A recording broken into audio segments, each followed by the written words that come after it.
ملک کہاں تک پہنچ گیا ہے اور بربادی کی وجہ کیا ہے؟ انہیں کیا معلوم ہے کہ مسلمان نے ملک کی آزادی کے لیے کیا قربانی دی ہے؟ یہ اپنے بڑوں کے نام پیش کر دے کہ ہماری یہ قربانی ہے، مر جائیں گے پیش نہیں کر سکتے، اور اگر پیش کریں گے جھوٹ ہی پیش کریں گے۔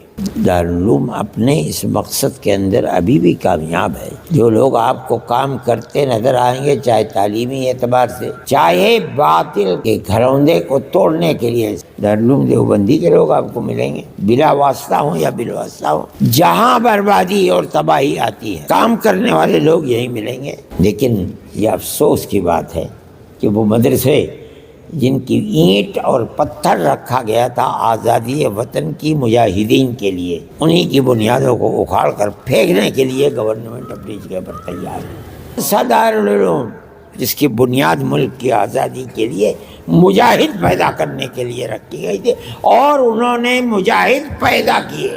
مفتی اعظم حضرت شیخ الہند رحمۃ اللہ علیہ کے شاگرد ہے مولانا حفیظ الرحمن صاحب، حضرت مدنی رحمۃ اللہ علیہ، بشیر احمد بھٹا، اور کون اگر گنو گے، سارے علماء کی فہرست ملے گی آپ کو، کون لے ملک کی آزادی کے لیے کام کر رہے تھے۔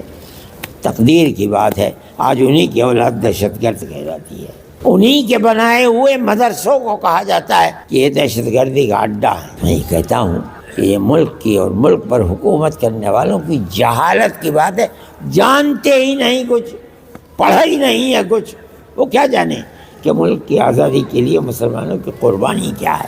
آپ کی قربانی یہ ہے، آپ اپنے اکابر کی تاریخ کو پڑھیے، ڈھونڈیے کتابیں، انہوں نے کیا کیا اور کیسے کیا، ان تمام چیزوں کو دیکھیے۔ میں یہ نہیں کہتا ہوں کہ کسی نے کچھ نہیں کیا ہوگا لوگوں نے، دیکھیں نا اخلاف جو بعد میں آنے والے لوگ ہیں، اگر مسلمان ہے تو سب سے پہلے مسلمانوں کی قربانی کو آزادی کے اندر جو پیش ہوئی ہے اسے پیش کرے گا۔ آپ اپنی قربانی کو پیش کیجئے۔ کون مائی کا لال ہے جو اپنے بزرگوں کی قربانی کو ہم پیش کر سکتے ہیں؟ اس لیے کہ ہمارا جہاد آزادی سن 1803 سے چلا ہے اور سن 1947 میں جا کر کے ختم ہوا ہے۔ ہم جانتے ہیں اس کو 150 سال تقریباً۔ یہ آپ کی تاریخ ہے، آپ کے بزرگوں کی تاریخ ہے، آپ اس کو نہیں سمجھتے ہیں۔ میں کہتا ہوں سمجھنا چاہیے، پڑھنا چاہیے، تاکہ آپ کے دل کے اندر حوصلہ اور قدر پیدا ہوگی آپ کے بزرگوں نے کیا کیا ہے ملک کے لیے، قربانی کیا دی ہے۔ لیکن میرے بھائی زمانہ بدل گیا، اب جو لوگ ہیں وہ ملک کو، وہ پرانی تاریخ جو مسلمان کی تاریخ تھی، ہر تاریخ کو مٹا رہے ہیں۔ نصاب تعلیم کے اندر اپنی سچی جھوٹی تاریخ کو لوگوں گرا کر رکھ رہے ہیں، اور وہ سچی تاریخ جو مسلمانوں کی آزادی وطن کی تاریخ، اس تاریخ کو آگ لگا رہے ہیں۔ آپ حضرات کو پڑھنا چاہیے، اس طرح کی کتابوں کو تلاش کر کے ان کتابوں کو پڑھنا چاہیے، اپنے آباء و اجداد اور اساتذہ کے اساتذہ کی تاریخ کو پڑھنا چاہیے۔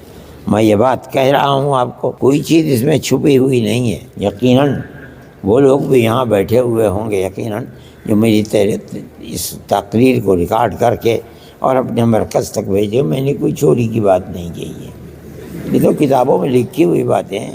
ہم جو کہتے ہیں ہمارا سینہ اتنا بڑا ہے، 52 انچ کا نہیں 100 انچ کا ہے ہمارا سینہ، اس وجہ سے کہ ہمارے آباء و اجداد نے ملک سے غلامی کی زنجیر کو نکالا اور حکومت کرنے والوں کے چہرے کے اوپر کالک پوت دی۔ کوئی اور اس کی نظیر پیش نہیں کر سکتا۔ میں آپ کو بتاؤں، گاندھی جی کو مہاتما بنانا حضرت شیخ الہند رحمۃ اللہ علیہ کا کام ہے، آپ نہیں جانتے ہیں۔ مدرسوں کا کردار یہ ہے، یہ مت سمجھیے کہ صرف مدرسے پڑھانے کے لیے ہیں۔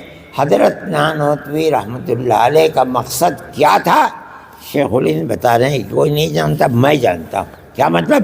علم ہے، لیکن بنیادی طور پر مجاہدین جو 30-32 ہزار کی تعداد کے اندر صرف دلی میں، ورنہ سنبھل، مراد آباد، میرٹھ، یہ دیوبند سے 3-3 4-4 میل کے اوپر پھلاس اور سانپلا ہے، آگ لگا کر ختم کر دیا گیا تھا، پوری آبادی ختم کر دی گئی۔ دیکھیے علماء کے ساتھ تھے، اس تاریخ کو کوئی جانتا ہی نہیں ہے، نہ آپ لوگ پڑھتے ہیں نہ آپ لوگ جانتے۔ لیکن جانیے ملک کے اندر ہمارا یہ کردار تھا، اور ملک کی آزادی کے بعد آپ دیکھیے ہمارا مقصد صرف ملک کو آزاد کرنا تھا، اس کے سوا کوئی اور مقصد نہیں تھا۔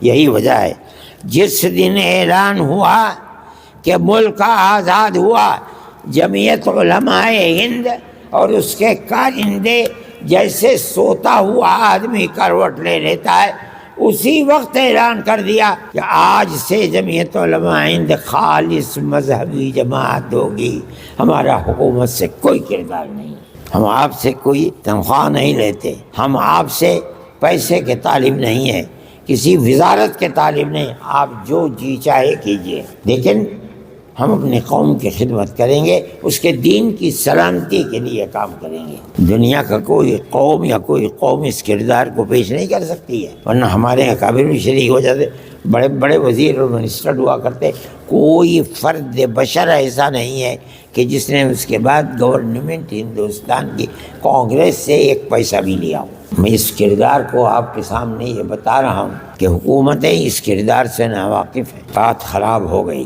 ملک آزاد ہو گیا۔ ملک کی آزادی کے بعد وہ طبقہ جس کو آزادی کے اندر کوئی قربانی دینے کی توفیق بھی نہیں ہوئی، وہ حکومتوں کے اندر آتے رہے یکے بعد دیگرے، اور انہوں نے مسلمانوں کی اس تاریخ کو موت کے گھاٹ اتار دیا۔ وہ جن کے آبا و اجداد ملک کی آزادی کے لیے پھانسی پر لٹک چکے، ان کی اولاد کو آج کہا جا رہا ہے کہ یہ دیش ویرودھی ہیں، ملک کے دشمن ہیں، یہ لوگ، ان کو جیلوں میں ڈال دیا جاتا ہے۔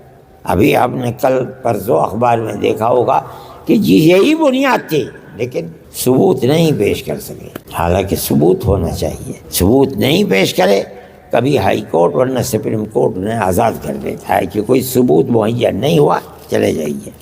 یہ ملک کی فرقہ پرستی کی طاقت ہے، ملک کو چلانے والی یہ طاقت نہیں، یہ ملک تو برباد ہو رہا ہے۔ ہمیں افسوس ہوتا ہے کہ ہمارے باپ دادا نے جس ملک کے لیے انگریز کی 9 10 سال کی جیل کاٹی ہے، ان کی ان قربانیوں کے بعد ملک جا کہاں رہا ہے۔ اس وقت ڈالر کی قیمت کیا ہے آپ کو معلوم ہے؟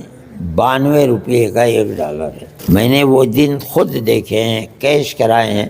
میں حضرت کے ساتھ گیا تھا سن 1955 میں حج کے لیے، مدینہ منورہ میں ہندوستان کا 100 روپیہ دے کر کے ہم خریدتے تھے ریال، 108 ریال۔